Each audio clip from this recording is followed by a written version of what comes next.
Good afternoon and welcome to Sustainomics. We have with us today Asma Lata, the Vice President of People and Transformation Global Projects, Aker Solutions. So, Asma ma'am, so after having really traveled this far to be the Vice President of a company, how do you really see and what would you really advise for the young budding HR professionals? Thank you, and thank you for hosting me on this Pleasure, show. pleasure is ours. I think the way I have seen it, because I've actually worked right in the trenches of HR. Yeah. First and foremost thing is I would say that for the young HR professional folks is first connect out with the business, understand as to what is your business really into, understand as to who your stakeholders are, understand as to how does your organization make its money. So, for example, if it's an R&D organization which is more focused upon R&D, that is research and development stuff, because that becomes the main centric theme of the organization, then becomes innovation. Your entire application of your HR concepts will be based upon an innovative way of looking at things. However, if it is a company which is into logistics and supply chain, then efficiency and speed becomes an extremely critical factor. So therefore, the application of HR would be in that particular aspect. So that's my very, very key message. Understanding the business context is very important. The external market context is very important. The second message that I would give is know who your stakeholders are. How do you wish to address these stakeholders? Because every stakeholder's needs could be very different. Right. And the third thing is this, that if possible, make it a point to go out with your business people in the field. When you're in the field with them and you're with them, that's the time when they really see the true value of your partnership, because you also understand what their pain points are, and therefore you will be able to curate your HR programs, people development programs, people related initiatives accordingly. And HR is definitely not all about fun and games, but it is hardcore business stuff. Right. So I may not sound wrong if I'm saying that, let's understand who's who in the business. Yes, who's who and what's the business. Yeah. Also the changing needs of the business. Right. Absolutely. So how do you just see, as an extension of the thought that you've been expressing around, how do you really foresee for these, young budding, HR professionals, especially the ones who would want to take up their career in the field of HR?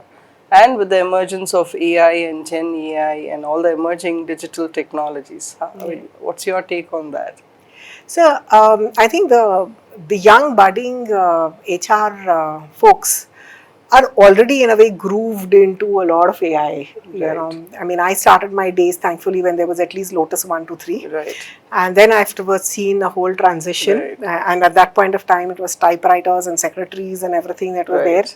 Now it is no more the case. Yeah, ChatGPT helps you to do everything. Yes, ChatGPT helps you to do, and there are various apps, various tools that have actually come in.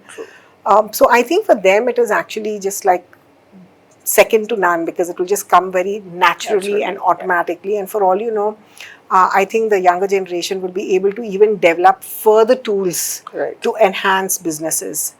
The only thing that I would say is that while you're looking at AI, while you're looking at these tools to help you to take these decisions, to help you to crunch data better, to be also a role model or a role-playing device in helping you to take the right decisions, don't forget the human side of it. Very true. The empathy, the empatheticness that is required from an individual, seeing their holistic picture and being sensitive to what is really taking place is also very important. So it's a blend of both. Absolutely, ma'am. I mean, just probably that sets me to seek your input on the next question in terms of how do you really see the importance of coaching, especially in developing people and leaders. Thanks for that subject. Coaching is something which is very, very special and dear to me, because I have gained the benefits of coaching myself. I am also a brain-based coach, certified coach, which basically says it's a study of neuroscience and the application of elements of the neuroscience into coaching. Okay. So many people think coaching is just like training or it is like a mentoring thing, but no, coaching and mentoring and training are different things, and it's not even counseling. Absolutely. So a coach is your partner. Doesn't sit above you, doesn't sit below you. Is just a partner.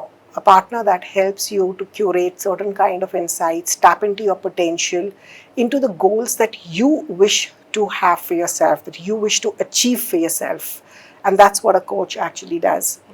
So coaching, I've seen the benefits of coaching with leadership. I've seen the benefits of coaching with people who are transiting in their careers, for people who are returning to the workspace. So corporate has become very, I would say, aware of coaching, and they are also looking at building internal coaches that can help their leadership levels to grow. However, I think coaching still has a long way to go, especially when it comes to, say, people from different walks and fields, like, say, doctors or educational institutes, or any other kind of a business which is not really the typical mainstream corporate. Right. And I think there is a lot of benefit that they could actually gain from coaching in that area. Right. So thank you, Asma ma'am, for those valuable insights. I'm sure you key less, each of it that you perhaps share is certainly going to ignite the young minds around. Yeah. So thank you so much, and a pleasure to have you around as well. Appreciate it. Yeah. Thank you too. Thank you. Thank you so much. Thanks a lot.